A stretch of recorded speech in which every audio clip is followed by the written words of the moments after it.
Hello my dear friends, दोस्तों कैसे हो आप सब। आई होप कि आप सब अच्छे होंगे गाइस। तो मैं आपको बता दूं, जो मैं यूपीएससी का ज्योग्राफी पढ़ा रही हूँ उसका आज 5वां लेक्चर चलने वाला है। यानी कि हम जो पहला लेक्चर पढ़ाए थे वो तो नामकरण को लेके था। फिर आज हम आपको बता दें जो आपका आकार एवं भौगोलिक स्थिति चल रहा है, इसका आपका आज 5वां लेक्चर चलने वाला है। क्योंकि ये जो मैं पॉइंट्स यहाँ लिखी हूँ कार्य एवं भौगोलिक स्थिति, मैंने आपसे कहा था कि इसका जो इन्फॉर्मेशन है वो काफ़ी लंबा है। तो इसके अंतर्गत कुछ छोटे छोटे पॉइंट्स हैं जिसे हम रोज़ 2-3 पॉइंट्स को ऐसे नोट करके मैं आपको समझा रही हूँ। तो चलिए दोस्तों, हम अपना टॉपिक स्टार्ट करते हैं।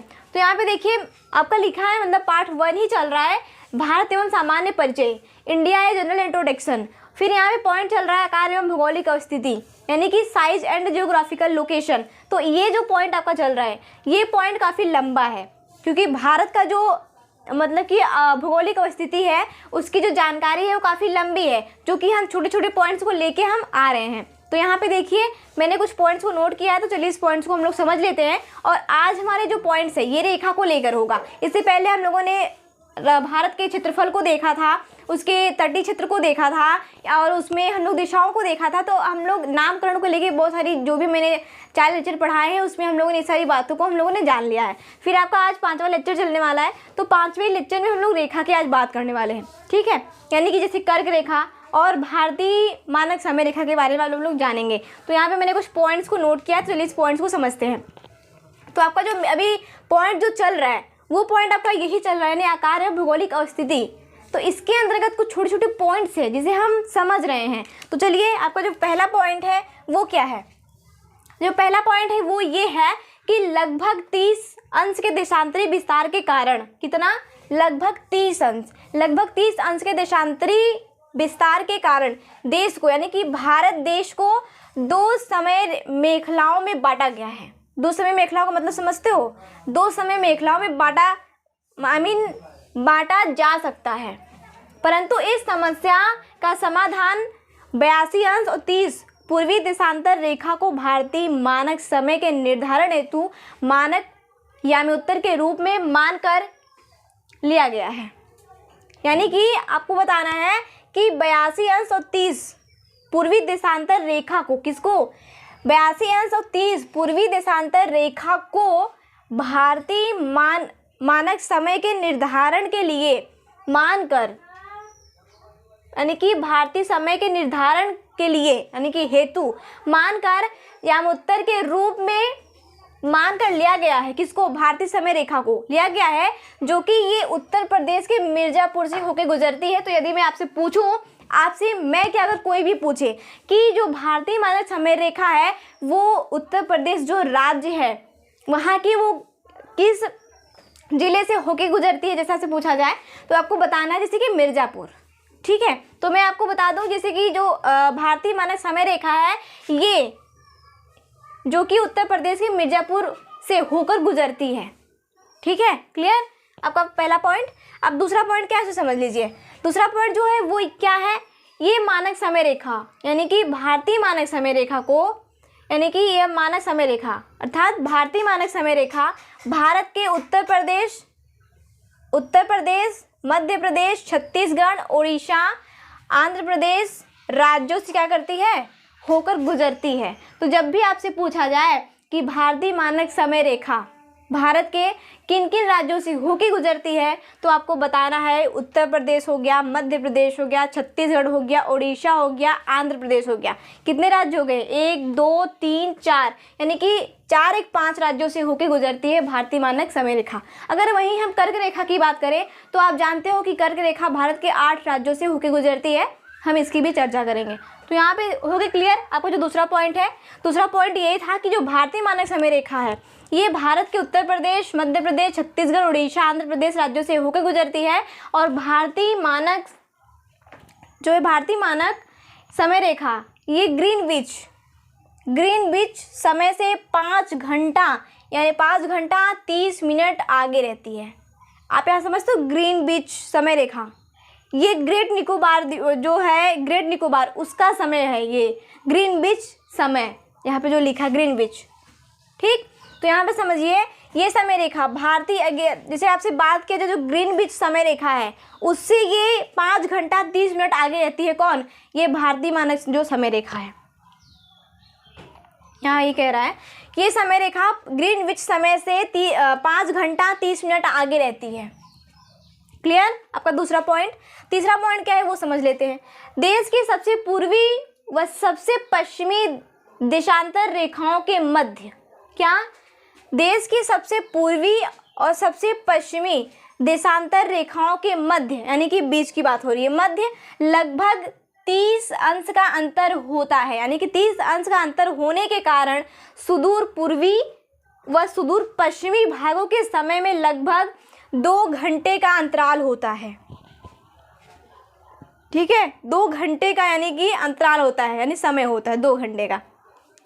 क्या, फिर से रिपीट कर देते हैं। देश की सबसे पूर्वी सबसे पश्चिमी देशांतर रेखाओं के मध्य लगभग, कौन सी रेखा, देश की सबसे पूर्वी और सबसे पश्चिमी देशांतर रेखाओं के बीच यानी कि मध्य लगभग 30 अंश का अंतर होने के कारण सुदूर पूर्वी और सुदूर पश्चिमी भागों में समय में लगभग, यानी कि जो सुदूर पूर्वी और सुदूर पश्चिमी भाग होते हैं इनके बीच यानी समय में लगभग कितना डिफरेंट होता है, 2 घंटे का अंतराल होता है। ठीक, फिर यहाँ पे आपका जो चौथा पॉइंट है वो क्या है, वो ये है कि जो कर्क रेखा है, जो कर्क रेखा भारत को 2 भागों में विभाजित करती है, आप लोग जानते हो। फिर यहाँ पे जो कर्क रेखा है, कर्क रेखा का जो यानी कि 23 अंश हो गया और 30 उत्तरी अक्षांश, ये कर्क रेखा का वो है, मतलब कि 23 अंश और 30 उत्तरी अक्षांश से गुजरती है ना। देश के कुल लगभग ही कितने राज्यों को, लगभग 8 राज्यों को काटती है, यानी कि 8 राज्यों से कोई गुजरती है। कौन कौन से राज्य, जैसे कि मैं आपको बता दूं, गुजरात का क्षेत्र हो गया, मतलब गुजरात हो गया, राजस्थान हो गया, मध्य प्रदेश हो गया, छत्तीसगढ़ हो गया, झारखंड हो गया, पश्चिम बंगाल हो गया, त्रिपुरा हो गया और मिजोरम हो गया। ठीक, ये ऐसे 8 राज्य हैं जहाँ से कर्क रेखा क्या करती है, गुजरती है। दोस्तों चलिए हम अपना नेक्स्ट पॉइंट देखते हैं। तो आपका जो नेक्स्ट पॉइंट है वो ये है, यहाँ पे देखिए, पहला, मानक समय रेखा एवं कर्क रेखा आपस में एक दूसरे को छत्तीसगढ़ में काटती हैं। किस राज्य में, छत्तीसगढ़ में काटती हैं। यदि आपसे पूछा जाए कि जो भारतीय मानक समय रेखा है और जो कर्क रेखा है, ये आपस में यानी कि दोनों रेखा आपस में भारत के किस राज्यों में काटती हैं आपस में, तो यहाँ पे बताना है आपको छत्तीसगढ़ में। ये रेखा जो है यानी कि भारतीय मानक समय रेखा और कर्क रेखा आपस में छत्तीसगढ़ में, मतलब छत्तीसगढ़ में काटती हैं। ओके, फिर यहाँ पे देखिए तो दूसरा पॉइंट है। दूसरा पॉइंट ये है कि भारत एकमात्र ऐसा देश है, ठीक, भारत एकमात्र ऐसा देश है जिसके नाम पर किसी महासागर का नामकरण किया गया है। यानी कि जैसे कि आप जानते हो हिंद महासागर, ठीक, भारत एकमात्र ऐसा देश है जिसके नाम पर किसी महासागर यानी कि हिंद महासागर का नामकरण किया गया है। फिर ये देखिए तीसरा पॉइंट, भारत पूर्वी और पश्चिमी घाट यानी कि नीलगिरी से आकार में मिलते हैं, जिनकी आकार है, ठीक, यहाँ पे देखना है। फिर ये देखिए क्षेत्रफल की दृष्टि से, अभी समझ लो, क्षेत्रफल की दृष्टि से भारत का सबसे बड़ा राज्य कौन सा है, तो मैंने आपको बताया है वो है राजस्थान। और सबसे छोटा राज्य की बात करें तो वो है गोवा। ठीक, यानी कि ये कह रहा है कि क्षेत्रफल की दृष्टि से भारत का ऐसा कौन सा राज्य है जो बड़ा है, तो वो है राजस्थान। और वहीं यदि हम बात करें तो क्षेत्रफल की दृष्टि से भारत का सबसे छोटा राज्य जो है वो है गोवा। क्लियर। फिर ये देख लीजिए आपका जो पॉइंट है, ये क्षेत्रफल की दृष्टि से सबसे बड़ा केंद्र शासित प्रदेश। अभी आपने सिर्फ राज्य को देखा, लेकिन अब ये देखना है कि क्षेत्रफल की दृष्टि से भारत का सबसे बड़ा केंद्र शासित प्रदेश कौन सा है। तो सबसे बड़ा केंद्र शासित जो प्रदेश है वो है क्या, वो है जम्मू कश्मीर। ठीक, फिर देखिए वो सबसे, और यदि हम बात करें कि क्षेत्रफल की दृष्टि से भारत का सबसे छोटा केंद्र शासित प्रदेश कौन सा है, तो वो है लक्षद्वीप। फिर ये जो नेक्स्ट पॉइंट है वो देखिए, नेक्स्ट पॉइंट जो है वो क्या है, जनसंख्या। और फिर यही अगर हम बात करें कि जनसंख्या की दृष्टि से भारत का सबसे बड़ा राज्य कौन सा है, तो वो है उत्तर प्रदेश, यूपी। और यदि वहीं हम बात करें कि क्षेत्रफल की दृष्टि से यानी कि जनसंख्या की दृष्टि से भारत का सबसे छोटा राज्य कौन सा है, तो वो होगा सिक्किम। सिक्किम में कम जनसंख्या है। फिर उसका विपरीत कर दीजिए, यदि हम बात करें कि भारत का ऐसा कौन सा केंद्र, मतलब कि जनसंख्या की दृष्टि से भारत का कौन सा क्षेत्र जो केंद्र शासित प्रदेश है, वो कौन सा ऐसा केंद्र शासित प्रदेश है जो बड़ा है, तो वो आपको बताना है दिल्ली। और यदि हम बात करें छोटा कौन सा है, तो वो है लक्षद्वीप। यानी कि लक्षद्वीप जो है ये जनसंख्या की दृष्टि से जो केंद्र शासित प्रदेश है, जो उसमें जनसंख्या में भी क्या है, छोटा है, और यहाँ पे इसमें भी केंद्र शासित प्रदेश में जो इसका जनसंख्या है उसके मायने में भी एक कम है। ठीक, तो यहाँ पे जो आपके सारे पॉइंट्स थे वो उसे मैंने क्लियर कर दिया। तो नेक्स्ट पॉइंट क्या इसलिए समझते हैं, तो यहाँ पे देखिए आपका जो नेक्स्ट पॉइंट है वो क्या है, वो है दमन एवं दीव के बीच। आप लोग जानते हो दमन एवं दीव के बीच संभात की खाड़ी अवस्थित है। कौन सी खाड़ी, तो संभात की खाड़ी, तो ध्यान रखना। फिर आपका जो सेकंड पॉइंट है वो क्या है, वो है उत्तर पूर्वी राज्य। उत्तर पूर्वी राज्य कौन सा राज्य है, उत्तर पूर्वी, तो उत्तर पूर्वी राज्य में आ जाएंगे जैसे आपके अरुणाचल प्रदेश आ जाएंगे, असम आ जाएगा, मेघालय आ जाएगा, और मणिपुर, मिजोरम, नागालैंड एवं त्रिपुरा को 7 बहनों की संज्ञा दी जाती है। तो जैसे आपसे पूछा जाए कि 7 बहनों की संज्ञा किसे दी जाती है, तो यहाँ आपको बताना है जो उत्तर पूर्वी राज्य हैं। आप लोग को, क्योंकि मैंने आपको बताया था ना कि मैप में राज्य कैसे देखते हैं, तो जो उत्तर का यानी कि जो पूर्वी का एरिया है, जो पूर्वी राज्य है, पूर्वी राज्य कहें तो जैसे भारत का जो ये वाला राज्य है, कौन सा, अरुणाचल प्रदेश वाला। ठीक, तो यहाँ पे वही कह रहा है कि उत्तर पूर्वी राज्य, ये जितने भी राज्य हैं ये सारे उत्तर पूर्वी राज्य ही हैं। यानी कि जो भारत का जानते हो जो ये वाला वो आता है, कौन सा, ये वाला मैप आता है उत्तर पूर्वी साइड का, तो इधर भी इधर कुल मिला के आपके 8 राज्य हैं।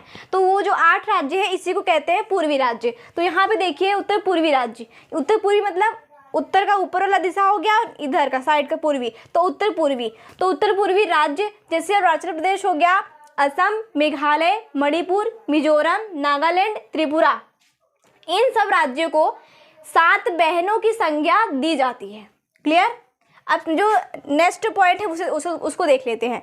तो यहाँ पे आपका जो नेक्स्ट पॉइंट है वो क्या है, भारत के राज्यों और केंद्र शासित प्रदेशों में, यहाँ पे भारत के जो राज्य है उसकी बात हो रही है, और जो भारत के केंद्र शासित प्रदेश है यानी कि जिन स्थानों पे केंद्र का डायरेक्ट शासन होता है, तो आप जानते हो उसे केंद्र शासित प्रदेश कहा जाता है। तो यहाँ पे कह रहा है कि भारत के राज्यों और केंद्र शासित प्रदेशों में उत्तर प्रदेश एक ऐसा राज्य है जिसकी सीमा सर्वाधिक राज्यों से यानी सबसे ज़्यादा राज्यों से जुड़ी हुई है।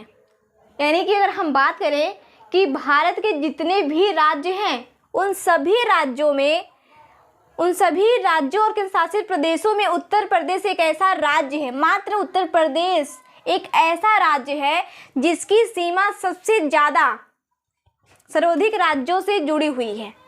मतलब कहने का तात्पर्य ये है कि उत्तर प्रदेश भारत का एक ऐसा राज्य है जिसकी सीमा सबसे ज़्यादा राज्यों से क्या है, सर्वाधिक राज्यों से जुड़ी हुई है, यानी सबसे अधिक राज्यों से जुड़ी हुई है उत्तर प्रदेश राज्य की सीमा। ठीक, जुड़ी हुई है। क्लियर। अब ये समझ लीजिए उत्तर प्रदेश की सीमा कुल कितने राज्यों से, कुल मिला के 8 राज्यों से जुड़ी हुई है।